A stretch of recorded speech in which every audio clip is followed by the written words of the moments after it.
Welcome back, Movie Draft House. I'm your host, Mark, and that's your other host, Jeff. Hi. Hello, Mark. Happy Merry Hey, Christmas. Jeff. Almost. We're almost there, a couple weeks out, but we are bringing the gifts, and the gifts that we're bringing is that we only got a couple more weeks left of this theme, this shit is which almost is done, what, bitch. Jeff? Our theme this fucking year. A full year of this. Whose a full idea year was of this? I'm pretty sure it was yours. It was. It's my I'm bad. pretty What sure the it was fuck did yours. we watch? Oh, yeah. So the theme is 1 degree of separation this year. Each film sharing one actor, director, writer, something with the next one. So, for instance, last week we watched... who the fuck did you pair? No. Oh, yeah. So last week we watched Weird Science, which stars Anthony Michael Hall, who makes a brief appearance, several brief appearances, in this week's film. Yeah, it's not...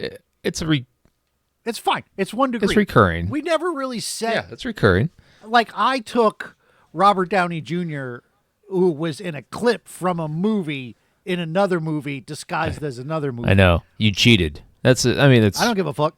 I didn't cheat. Was Robert Downey Jr. in that movie? Yes. Yes, he was. But yeah, So- what did we watch this week? So this week we watched The Dark Knight from 2008. It is the sequel to Batman Begins. It is directed by Christopher Nolan. If you didn't know that, where have you been? And it stars Christian Bale, legendary performance from Heath Ledger, as well as Aaron Eckhart, Michael Caine, Gary Oldman, Morgan Freeman, holy shit, Maggie Gyllenhaal. Oh, there's no way I'm going to pick some random bullshit off of this cast, right? Stay tuned. Stop. So this is regarding, I learned this from looking at the IMDb a couple of days ago. This is the number 3 ranked movie on IMDb. Which is interesting because It is... I was going to say little backdoor into what's happening for me is I just finished recording an episode of my other podcast chronologically on the number 1 ranked movie on IMDb, which is Shawshank Redemption. Which is what? Shawshank. Oh. Yeah. So it's interesting how we remember movies, right? It's interesting the impact movies have on us in the immediate moments after we watch it, right? And so I remember I've seen this movie I don't know how many times, and it's one of my favorite movies. I just think that Christopher Nolan's trilogy of Batman films it rivals the best trilogies out there. Back to the Future, Godfather, Lord of the Rings. Yeah, I mean, so you start thinking about trilogy of films that they have connections, but they're not set immediately after the previous one, or the story doesn't have a ton of ties to the previous one other than the characters. And so after I saw The Dark Knight in theaters, I'm pretty sure I went to see it opening night. I definitely and that's just because saw it opening weekend. Yeah. Batman Begins, 3 years prior, was such a revelation of a superhero film. It is my preferred Batman film. It is largely regarded 89. as the... I like Yeah, Batman well, 89 a lot. preference-wise, I'm a big fan of 89.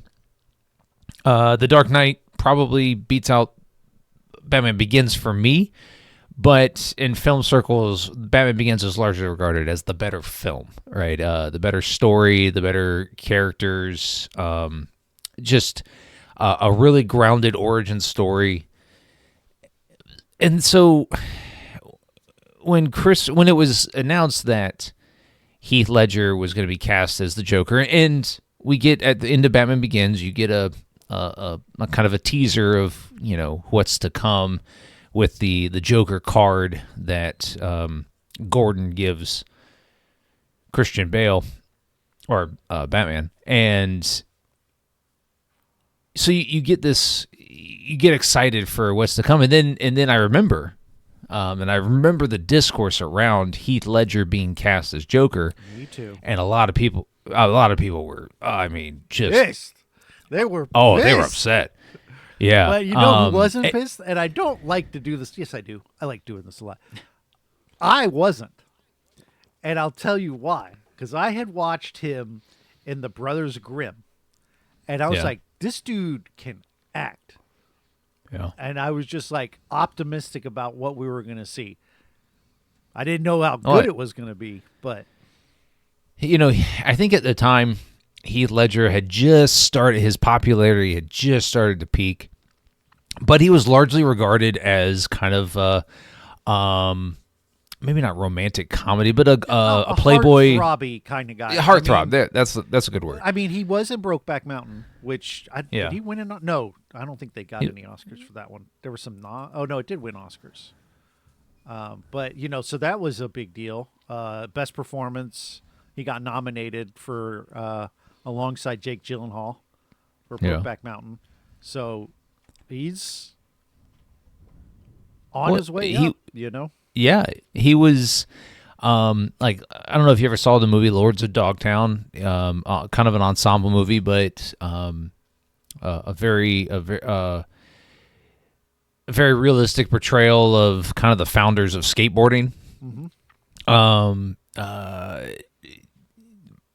The Knight's Tale is probably his. It's a fun movie. It was probably his most crowd-pleasing film. Just a good time, film-wise. But I remember him in The Patriot. Things I Hate About You, though, that was a big breakout. Oh, yeah. That's what people think of when they cast him as the Joker. They're like, you mean the guy from 10 Things I Hate About You? Fuck. Yeah. Yeah. But, it just goes to show you that, we think that we do this all. I say we, you specifically, the internet community, the film watching internet community does this all the time, where they fan cast and all these I wonder what this movie would be like if so and so had played them. And so back in 2005, 6, whenever this news came out, the internet community wasn't as online as they are now. And I just remember everybody being pissed. Everybody. It was people were not happy. They're like, what the fuck?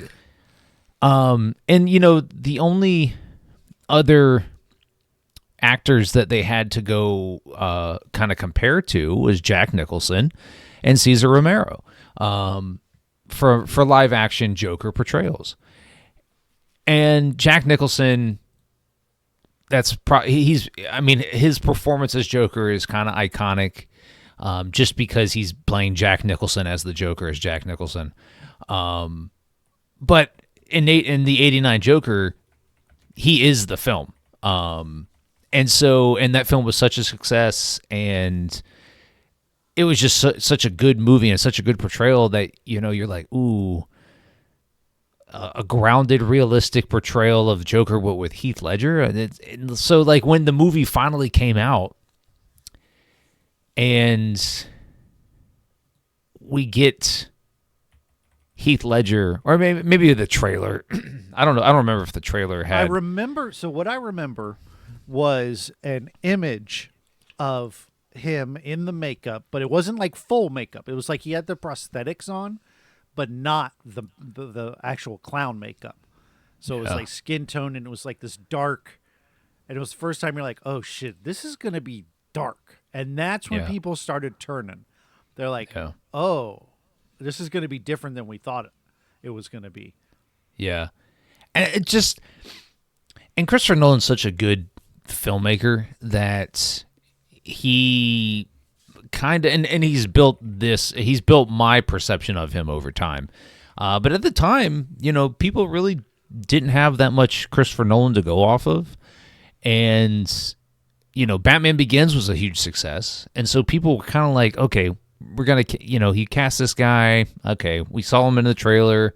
or a poster or whatever. We don't know what to think, but we're going to give it a shot. And then the movie comes out, and everybody's talking about it being one of the best movies of all time. And that's very lofty praise for huge, but I mean, am I like, I'm not misremembering that? no, I mean, people were. Along the lines of that, of course, Heath Ledger died before the film came out, and that added to the mystique, I guess, or the intrigue of the film to go watch, one of his last performances. Yeah. And so by the time the movie came out, people were on board. Because I remember the rage didn't last very long. Because once the image came out, and then I think maybe the trailer started to show a bit, by the time the movie hit, Heath Ledger had died, people were like, fuck yeah. Like, we're on board. Well, I mean, just having your last performance be this masterclass of iconic acting, that's a wild legacy to leave, well, he right? had another movie afterwards. What was it? Mr. Parnassus' House of Booties and Asses? Something like that? I'd watch that movie. The Imaginarium, Dr. Parnassus. Yeah, I saw that. It wasn't great. Asses. But I mean, everybody, I always say 98% of people out there that know of Heath Ledger regard this as kind of his last. Yeah, for sure. His last portrayal of anybody. But, I mean, he was, he received the Best Supporting Actor Award at the Oscars the following year, posthumously.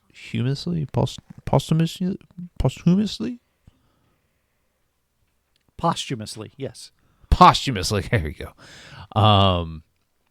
But it's just like watching that movie and knowing it's the last thing. And there were rumors, and I don't know how substantiated they are, that the him portraying the Joker, and he would stay in kind of character while filming, across days and stuff, that he couldn't sleep, and that's why he was taking the sleeping pills that ultimately he overdosed that feels on. Like a bit of embellishment. I don't know if that's true. It feels like the sort of thing that's like people are like, oh yeah, he was so deep in character that he fucking, I don't know. But that plays into the mystique of this film. It certainly does. And his I mean, he is a menace. The Joker is a menace in this movie, and he is so psychotic. And I mean, I've read that there's been film classes devoted strictly, like college film classes, over a semester devoted solely to Heath Ledger's portrayal of the Joker, and how accurate the performance was to somebody that is actually psychotic, somebody that is only interested in causing chaos. And because there is no human, I don't know, there is no character behind the makeup here with the Joker. Whereas in the 1989 Batman, we got a backstory to Jack Nicholson's Joker. We got backstory to how he turned the way he did, why why he hates Batman, blah blah blah. He doesn't hate here. Batman. Well, I mean, the Joker says it here, and it's very, very accurate portrayal of the character from the comic books as the Joker's on record in several comic book series of the Batman or the Batman. Mm-hmm. There's several iterations. Yeah. That he's solely there just to be the kind of the yin to the yang of Batman.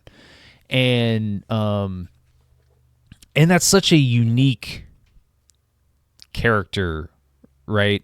Is that somebody that solely exists to be the antithesis of the good guy.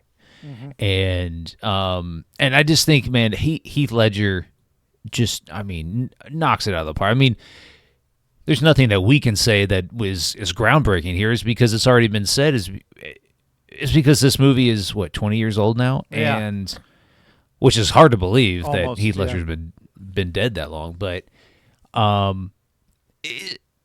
it's just, from the second he is, like, the movie starts with the bank heist.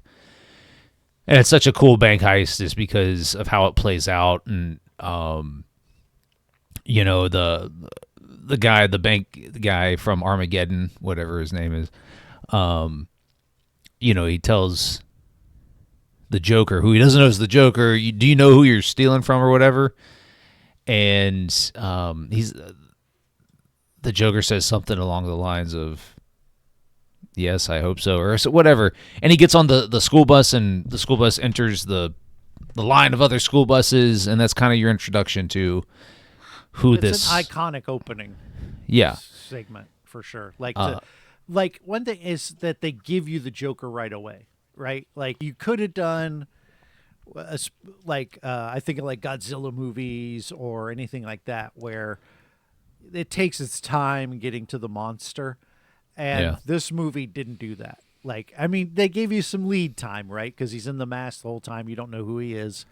But then they give him to you, and the movie starts. So I think, like, a really smart decision. Yeah, it's... what I love about this movie is that it is so breakneck paced. There really is no downtime in this 2.5 hour long movie. And every bit of film here serves a purpose to this story. There's been some argument that I've seen online, and that I know other people that have seen it have been like, you know, it's a little too long. We could have done without some of this. The Two-Face storyline is kind of shoehorned. Yeah, that part's fair, but I don't feel like the length really felt like an issue to me at all. Like, I felt this was fairly brisk watch. So my big problem with The Dark Knight is that, and this is sort of like not a backhanded compliment, but a front-handed I don't know, is that Heath Ledger is so good that you're bored when Batman's on screen. Like, that's like my big problem with this movie. Yeah. Is that I don't want to watch Batman. And well, it's not a Batman movie, right? Right. It's like, that's why it becomes a Joker movie. And and honestly, I've never, and a lot of people have made fun of it, is the Batman voice in this has never been my favorite. I gotta go to the bathroom, you know, or whatever. And it just, Heath Ledger just slays this so much to the point it kind of breaks the movie. Like, it's the only way I can put it to me. It's Expound. It's too good. And he's just out blasting everyone, and no one's able to hang on. Like, if you go back and watch 89, part of the reason that movie's so great is Michael Keaton is able to hang with that Joker, right? You know, there's Michael Keaton as Bruce Wayne does a lot in that film. Oh, for sure. Because, like, the iconic scene of Dance with the Devil in the Pale Blue Light. When they're in Vicky Vale's apartment. Vicky Vale's apartment, and he's not even Batman. He's crazy, right? And he's just hanging. Like, he's hanging with him. As far as, you want to go nuts? Let's go nuts. Like, he could have been the Joker. Like, it's... Yeah. That would have been... Oh, I would love to watch, like, a Batman movie where they swap the swap, Michael Keaton as Michael Joker. Keaton and Nicholson, and like Nicholson can't really do Batman. Like it would not be good. No, right? But Michael Keaton could do the Joker. But that's the reason. Like I know this trilogy is well beloved. You mentioned that it's kind of mentioned among other great ones. I would personally wouldn't put it there. Like with Lord of the Rings and Back to the Future and stuff like that. But I felt like the first movie really was amazing and well balanced.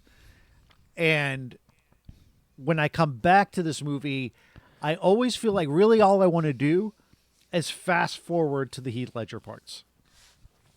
Well, and I think that's almost unfair too, because I think Aaron Eckhart's really great as I do too. I do too. And what one hell of an upgrade from Katie Holmes to Maggie Gyllenhaal. Just insane, like the level of quality that was.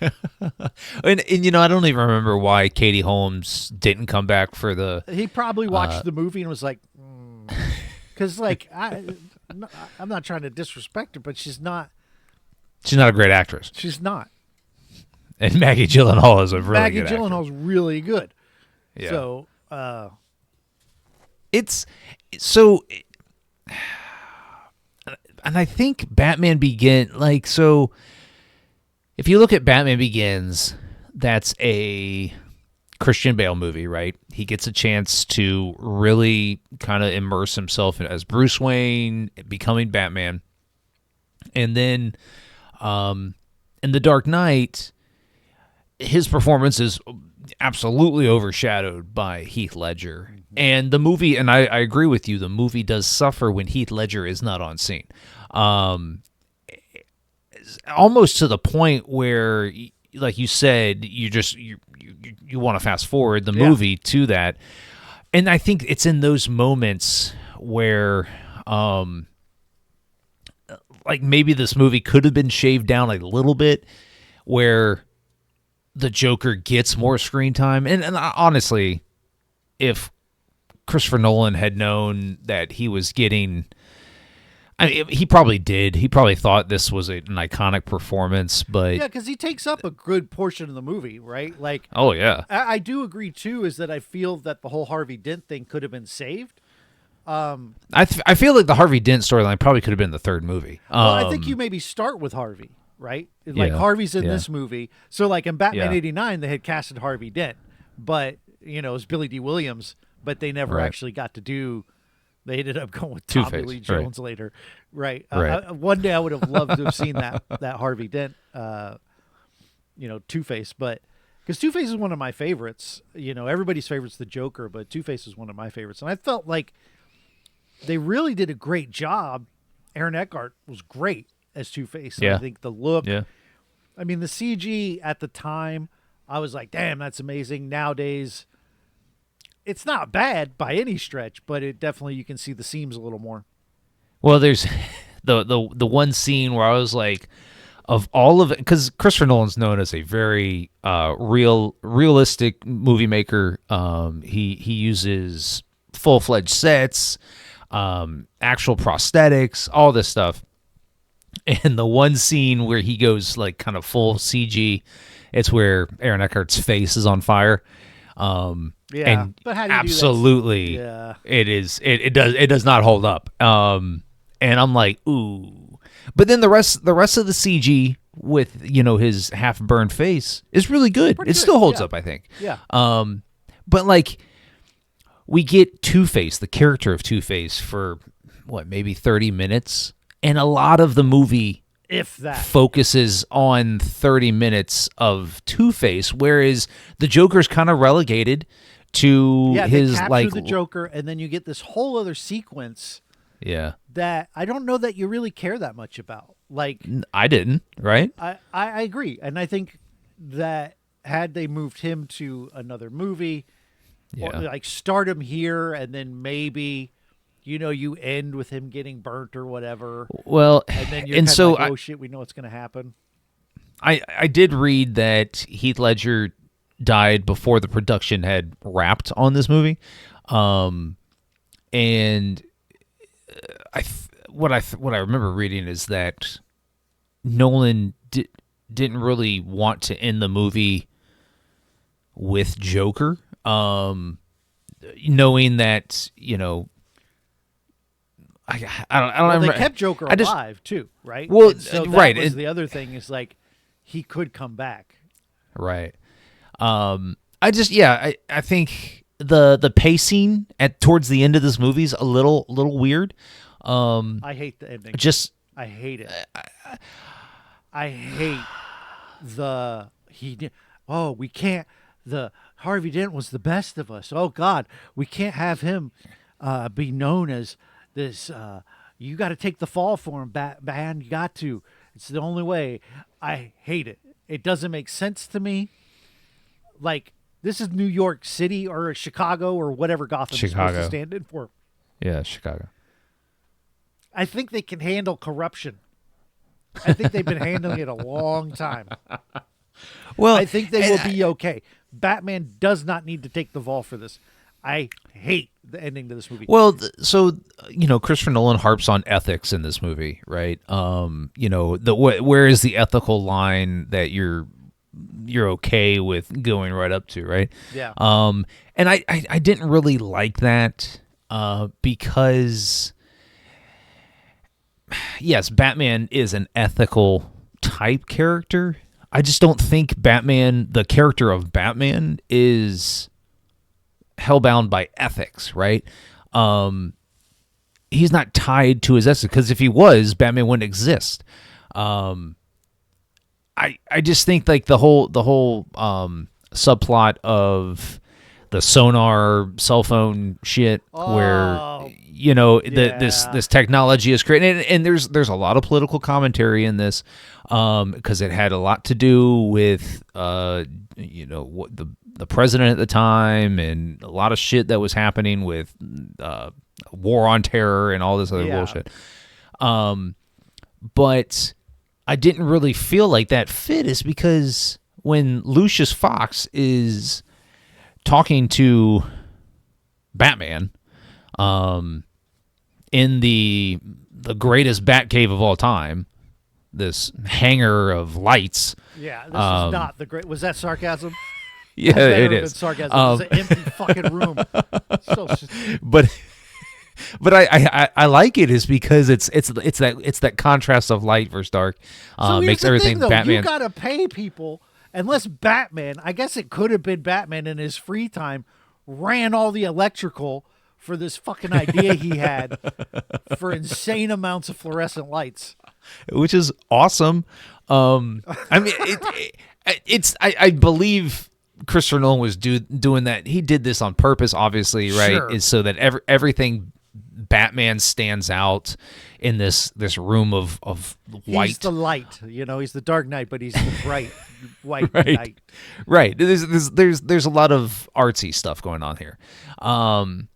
But when Lucius Fox, goes into this room, and there's all these monitors set up, and they're all connected, and it's really intrusive, and he gets all in his feelings about this is unethical and blah blah blah. I'm like, hold up, you're telling me Lucius Fox or anybody would let this psychopath Joker go and kill or threaten or whatever? Right? At the end of the day, he doesn't.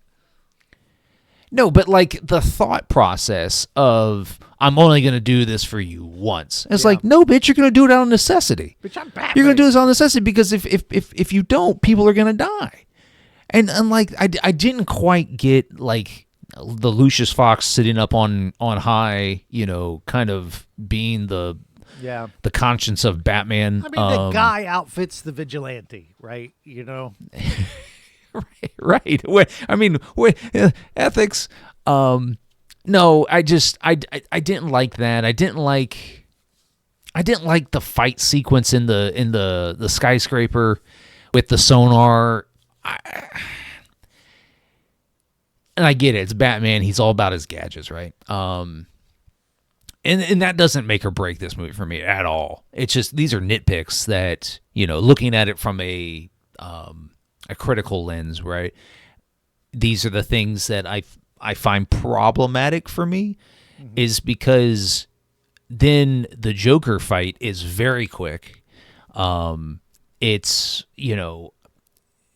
Well, because the Joker's no match right. for physically to Batman. And so it Right, but at the same time, it was very quick. Yeah. And I just didn't. I wish it would have been longer. I wish.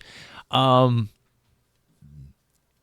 again, the theme of ethics between the two fairies, right, with the different people. I like that. I think that's actually. I did too. One of the better parts of the movie. I really like Tiny Zeus Lister.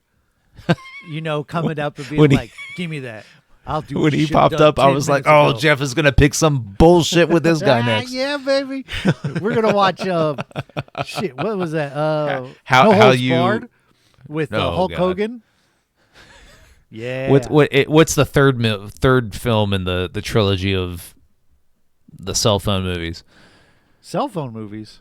Yeah. What the two terrible films we watched? Oh, there isn't one. I don't think. What's the name of the movies? I Got the Hookup. I Got the Hookup. Hey, I Got the Hookup 1 is good. Stop dissing it. But no, I absolutely did enjoy that dilemma towards the end of the movie.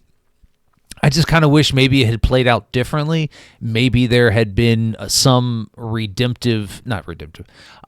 some heroic arc from somebody.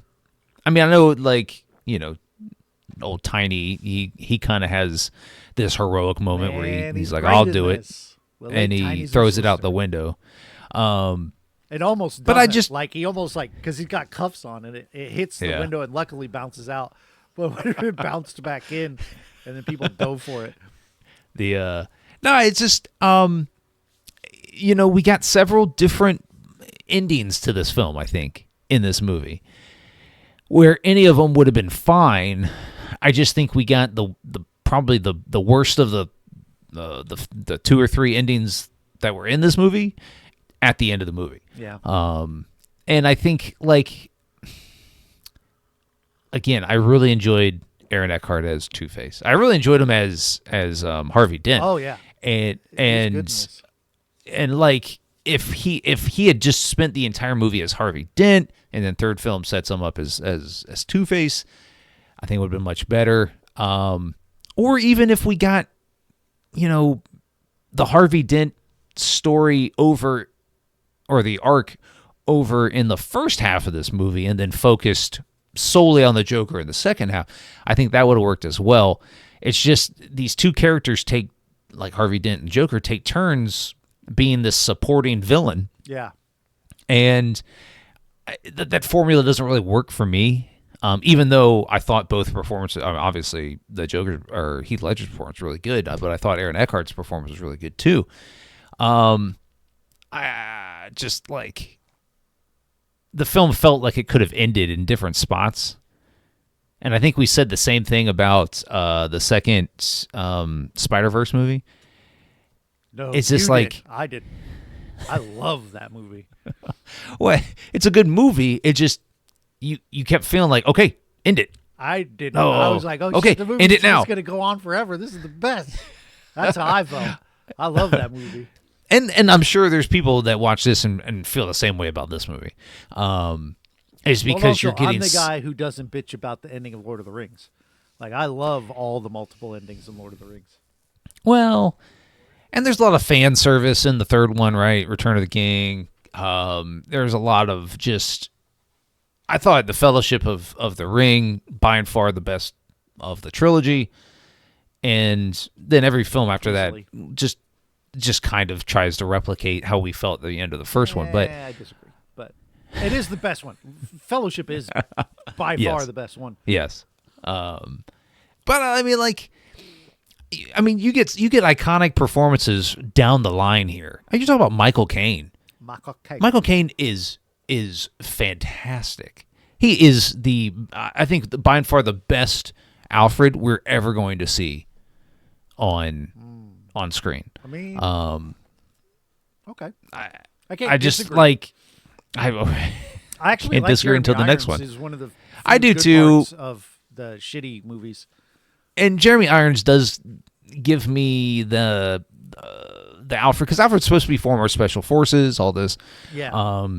And Jeremy Irons in those movies does give me that kind of vibe. Right, because whereas in the comics there's a point where someone fucks with Batman and Alfred has to go save him, and it's like, you fucked up. You fucked up because Alfred's going to kill you. Whereas Michael Caine never gives me that like impression that grandpa. Yes, and neither does the Keaton one. Yeah, he's old and crusty. I mean, he's decrepit in those movies. He's like, this guy ain't shit. But I almost wish that nobody, like, I know James Gunn is going to recast Batman at some point. Is he? He probably is. There's a lot of life left in this Robert Pattinson Batman verse. Let's not jump. There's a lot of life, but I don't think James Gunn likes Pattinson as Batman. I didn't think I'd like it either. Well, I just don't think he still doesn't like it. Yeah. Well, also there's a lot. Yes, it is. But there's a lot of so Warner Brothers is up for sale. There's a lot of unknowns in the Warner Brothers hierarchy, and James Gunn's pretty up there right now. But who's to say that when Warner Brothers gets sold, that James Gunn is still going to be? He'll be there because his movies make money. He ain't going anywhere because Superman made money. The Suicide. I just don't know if he'll have the same power that he has now. Whenever the studio gets sold, but that is true. I mean, you never know. But he's the only guy. If they fuck with James Gunn now, they're making a huge mistake because Marvel is kind of on its way down. I don't think any. What's the last huge blockbuster they had? It was No Way Home, right? And then they haven't had I don't think that. I could be wrong because I don't pay attention to the numbers, but I don't think that Fantastic Four has done that well. I mean. Deadpool did gangbusters. Yeah. But I don't think. I mean, I don't think it's the appointment viewing that it used to be now. People, I still haven't watched the Fantastic Four movie, just because I don't care. It's fine, right? And well, that's so the we thing. talk. I don't have time for fine anymore. Yeah, and I think I do think Marvel's kind of gonna hit its rebound. With Spider-Man, whatever the next one is, it's coming out this. But that's, but it's coming out in the summer, and but that's not and then what I think of as where they released an Ant-Man movie. Nobody knows who the fuck Ant-Man is, and people went and watched it. Right? I don't know that they can do that anymore. Right? I agree. I think the days of introducing lesser known. I mean, I don't know the right actor. I mean, to do it. But I felt like they definitely oversaturated themselves with all the TV shows, and now they've made it just so bloated that it's really hard to follow. Well, and I think they're moving back to an X-Men. Excuse me. Well, they're doing X-Men in the next Avengers movie. So Marvel's moving back to the spectacle films that came around once every 6 years when Marvel was releasing films at a good clip, with Doctor Doom or the Avengers Doom, whatever. That's coming out next Christmas. But it's supposed to they have casting Robert Downey Jr. again. Desperation or not, they know it's going to make money. They know bringing Robert Downey Jr. back is going to make money. So I personally, I don't have a problem with it. It's because Robert Downey Jr. is Iron Man to me, and to see him as Victor Von Doom is going to be interesting. It's going to be interesting to see. I'd have been on board with the casting if he weren't fucking Iron Man. That's kind of. Well, I mean, it's going to see. We're going to see how they retcon that, right? They're going to see how they tie it into from another universe. It's sure. Whatever. But I do think Chris Evans is coming back as Captain America in that movie. So yeah. God. Is he old? No. Oh man. Okay. Keep. But it's this is the thing. But see, we're talking. We're 15 years into this, right? MCU is still. This is just like comics, though. I can't. 100%. Because this is what comics do. and they just, hey, we killed off this guy, and now Sam Wilson is fucking Captain America. Isn't that great? And then 6 months later, never mind. They did the same thing with Iron Man. They killed off Tony Stark, and then Riri Williams was supposed to be the new Iron Man, and that lasted 3 months. Like when shit doesn't get the reception that you want, and then shit ultimately doesn't make money. I mean, you got to do something different, right? You got to pivot. I think the weight of the MCU is just kind of bearing down now, and we'll see if they can navigate it. Because I think, from what I understand, James Gunn is willing to, hey, let that movie be over there. Robert Pattinson doesn't have to be in the Superman movies, and that's cool, Yeah, but then like if that doesn't happen, then you're really getting away from what makes Superman a really great character, is because he is connected in some ways to Batman, and the world's finest storyline of comics, where these two characters interact and fight crime and all this other stuff. I just think it has to be done well. And like I agree, Robert Pattinson I think he deserves. He's a good enough actor. Matt Reeves is a good enough director that you can say, okay, hey, let's bring you in. Let's bring you into what the stories that I want to tell, and let Matt Reeves figure it out. I mean, he's capable. Why not? I just don't think James Gunn likes Robert Pattinson as Batman, and I think that's why Batman's going to get recast. Okay. What else do we? I've aired my grievances. I am definitely, and I don't want to be, but I am sort of a naysayer with The Dark Knight. I don't know. Okay, I'm not going to put it in that general terms. I don't like it as much as everyone else does. It does not stand as high in the pantheon of superhero fiction as it does for other people. For me. Yeah. So are you going to recommend this one? You have to watch it, though. At the end of the day, it's Heath Ledger as the Joker. What are you going to do? Not watch it? Yeah, I recommend it. It's fucking. Yeah. You have to. Regardless of how you feel about the story and how it holds up in the trilogy here and all that, it's iconic. It is largely regarded as one of the best films ever made. And it's Heath Ledger's Joker is regarded as the best villain portrayal on film.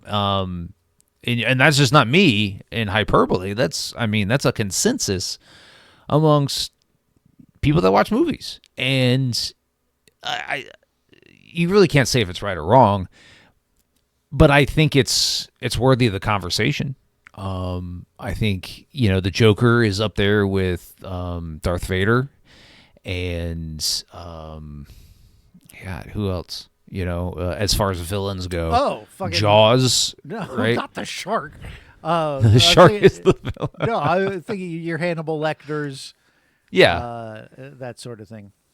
No, so yes, I recommend this wholeheartedly. I do get the gripes with the story and kind of the pacing and stuff. But this film is so immensely rewatchable. It's immensely fun. And fun from the standpoint of like things happen that you weren't expecting. Like if you were to watch this movie for the first time, you're blown away. For sure. But it's not just because of the performances. You're blown away by decision making processes in the film. The whole choose Harvey Dent or Rachel. And Batman tells everybody, I'm going after Rachel. Yeah. And then he gets there. And he gets there and it's Harvey Dent, right? He's like, never has he been more someone's dick shriveled up as fast as Batman's did in that moment. Damn it. And then something we didn't talk about is the the point that, Bruce Wayne feels like Rachel was going to end up with him, and that kind of was his motivation for a lot of things in the movie. Yeah, I love his delusion.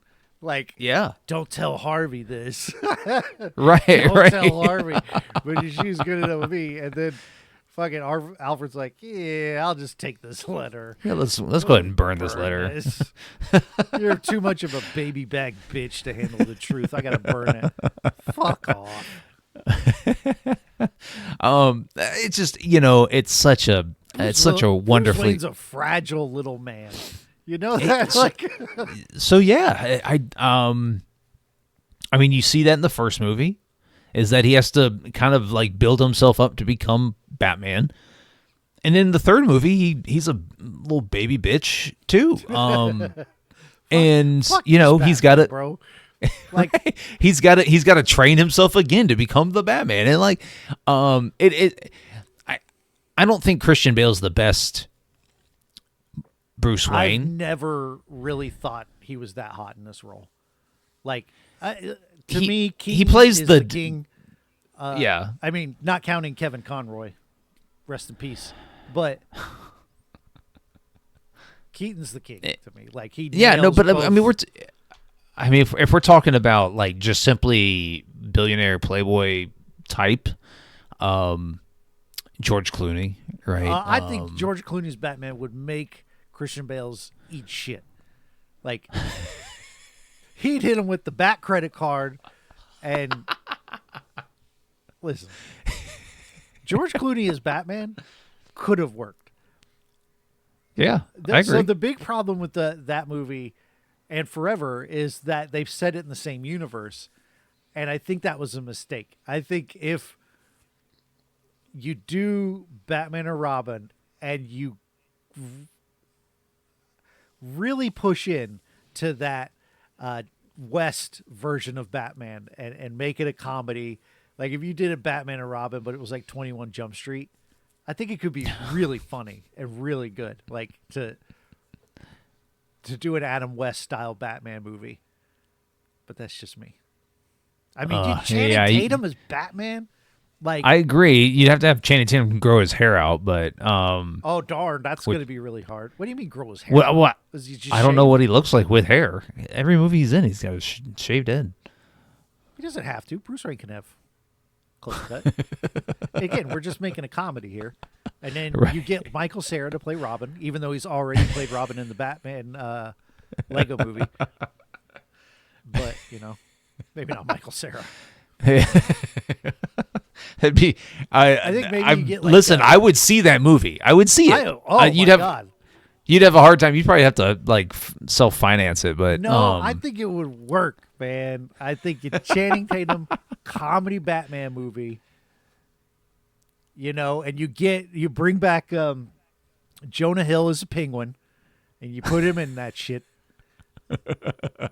And I think you win. Like, I think not every Batman movie, like, make it on a lower budget. He doesn't have to do all this swinging around and shit. He can just, because if you ever watch the original series, he's like a detective. He just arrives and then looks at shit and then leaves. Like, I really want someone to make an Adam West style Batman movie. I think it would work. You make it for a lower budget. People are going to watch it just because it's Batman. You put Channing Tatum in that shit, people are going to watch it again. I need it. Now you know what I would do if I were a Hollywood producer. Yeah. Listen, it's not a bad idea. It's a great idea. I am going to recommend this. It is fantastic. It is one of my all-time favorite films. I don't know if I agree with the number 3 ranking of best films of all time. No, it's definitely way. But I also don't agree with the Shawshank Redemption being number 1. I disagree with you on that one. Shawshank is the best fucking movie ever made. But Dark Knight, better than Godfather 2, better than Lord of the Rings, better than Pulp Fiction, really? I would say it's better than Godfather 2. Even though Godfather 2 is a classic. I don't know. It's tough to put it up against Fellowship of the Ring. Better than Silence of the Lambs? I don't think so. Yeah, Better I than mean, Terminator 2 Judgment Day? I don't know. I don't know. It's definitely one of my favorite films do know. of all time. Yeah, that's fair. I by no means am I saying someone shouldn't like it that much. I just, for me, it's No, it's an interesting. It's because everything comes down to preference and how films are made, and when you have a director like Christopher Nolan, who takes such, he looks at like minute details of film and how things are shot and it just takes the time. I mean, this movie is full of practical effects that just make the movie better. And so when we talk about like greatest films of all time, I think all of that goes into consideration. There's a lot of practical, I mean, shit. Just about the entire movie of Terminator 2 is a practical effect. Other than the T-1000, which is not. But, Silence of the Lambs, not a whole lot of practical effects. Really, it's just performance-based. So, yeah, I mean, it's... I can see why there's film classes solely on The Dark Knight and why it's regarded like it is, and iconic performances across the board and all this. So, all right, that's enough out of you. Yeah, Shut the fuck up. Yeah. All right, we've talked about that movie enough. Now, this has an ensemble. I mean, this has. Swear to a God, if you cast. pick some bullshit. Who do you think I should link? If you pick some bullshit, Who do you think I should use to link to the next movie? I hope it's Aaron Eckhart. Should I do Aaron Eckhart or Christopher Nolan? Did we do Gary Oldman. Gary? Did we do Christian Bale yet? Have we done that?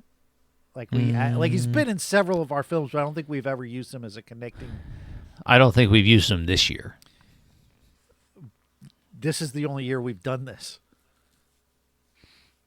No, right. I'm saying like we watched Christian Bale films last year. No, we watched that fucking one where his brother's with the but did we use? One. I don't know that we did. I don't know what he did, but he's been in several of our movies. Yeah. There's right. Michael Caine. Maybe. Like one of the ones I debated on was Michael Caine. It was in one of my favorite comedies of all time called Dirty Rotten Scoundrels with. We did not use Christian Bale because we watched Rescue Dawn. But we tied it to. Oh, that's right. The guy who had sex with his mom. Oh. Right? Yeah, Spanky the Monkey. That's the one. All right. So I'm going to stop. So I'm not going to use any of them bitches. All right? You have such an opportunity. I do. Don't I? Fuck that. So at the scene, the iconic scene with the Joker comes in and makes that pencil disappear. At the table, there are several gangsters. I hate you. One of which is Eric Roberts, who I fucking is in the film Best of the Best 2, which we will not be watching. I just like fucking with you. But did you fucking use Michael Jai White? In that scene is Michael Jai White. God damn it. Who's in one of the best modern comedies of recent, from 2009, bitch. You better not interrupt my kung fu, because we are going to watch Black Dynamite. Have you ever seen Black Dynamite? Let me look this fucking movie up. God No, of course not. You don't like good movies, I forgot. You're going to like it. You're going to like it. I swear to God. I love Black Dynamite. Oh my God. Told you not to interrupt my kung fu.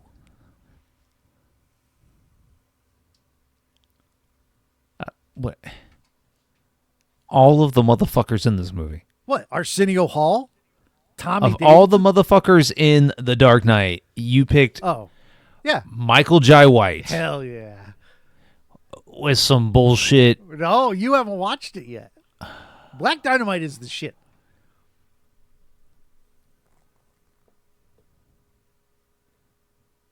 Are you upset? Yeah, kind of little. Good. Listen, you're going to like it. You're going to watch it and be like, I was wrong. This is the greatest thing I've ever seen. I don't know what to say. Thank you? I don't know what to say. Say thank you. Why are you Because upset? What movie did you want me to pick instead? I don't know. I don't know. Well, It's because you give me shit for our last film of the movie or the year. Give me shit. What movie did you want to pick for the last? I don't know. Well, now you're gonna have to make do. I can't pick a like. I didn't have one Hall right there, which means you could. Yeah, he sucks. What? Bitch, you could do. I'm not picking. I'm not picking some old shit to watch in the last film of the year. I'm not picking some Byron Mins film. Who's Scott Sanders? I don't even know who that is. You could do Dumb and Dumber because there's a tie in Dumb and Dumber to this.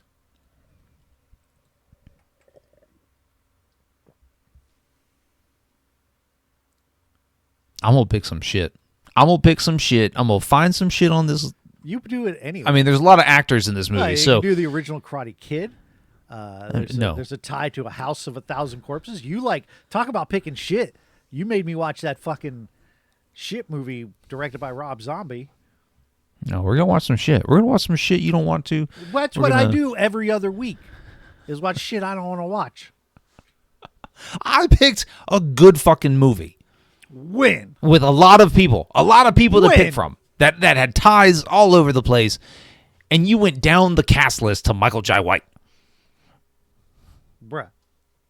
Like you just ignored the A-list, the like 10 A-list actors in this movie. You got and went to Michael Jai White. You have to expand your, you got to break out. Like you can't just keep living in this. Hollywood is feeding you and telling you what is good. You have to make your own decisions. You got to watch some stuff.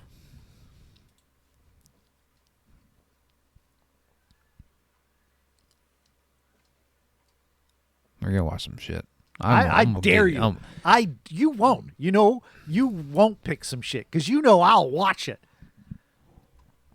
You'll just be making yourself suffer if you pick some shit. Because you'll be like, that's it. We're watching fucking Troll 2. And I'll be like, hell yeah. I love this shit. Pick some shit. You'll be like, oh, biker strippers from Mars. I'll be like, fuck yeah, put it on. You can't phase me. The only way you can get me back is by picking fucking Oppenheimer. That's the only way you could ruin my day. Let me see if I can get there. Let me see if I can get there. You can't get there from here. There's a lot of people in this fucking movie. Yeah. And a lot of little they have Tommy 1,000 Davidson's a filmography legend, credit. man. You could do shit. What's that? Ace Ventura 2. You could pick that. Brian McKnight's in this movie. Yep. Deon Gibson. You could do Booty Call.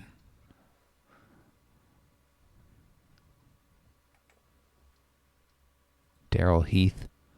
I don't know who that is. Let's begin. What's he been in?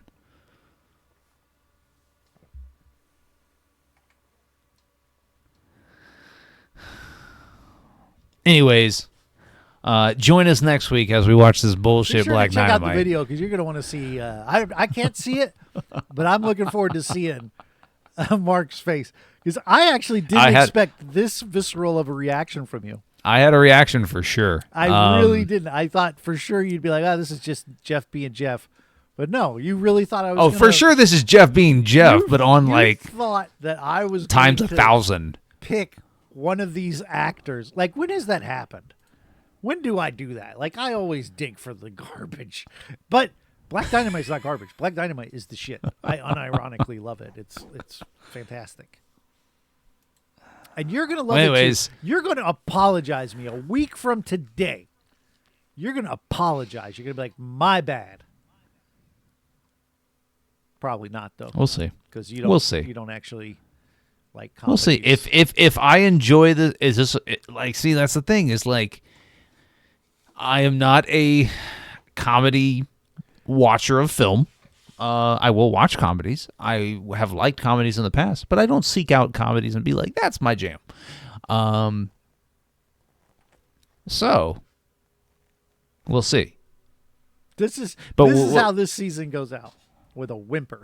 Because you got to pick some shit you just have no interest in. Look at Mike Starr, man. He was in Ed Wood, fucking Dumb and Dumber. There's a lot of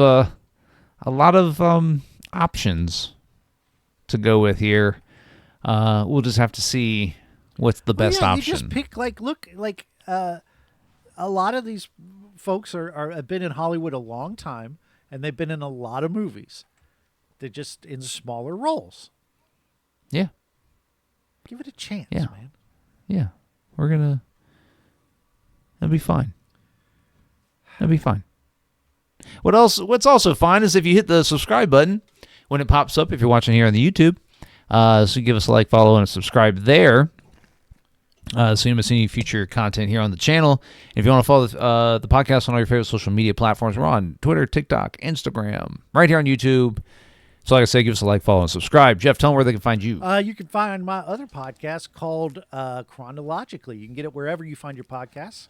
And that's it. That's all I want to pitch. Oh, you know what you should do? Is something that Eric and I have done. You get a Letterboxd account. I have a Letterboxd account. Oh, well, throw that link in the description. Mine's Jeffy Pods. Jeffy Pods. Yeah. Okay. Let me follow you on here real quick. Hold on.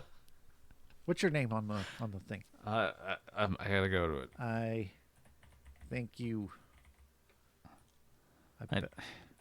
would like. It's Bark Marley.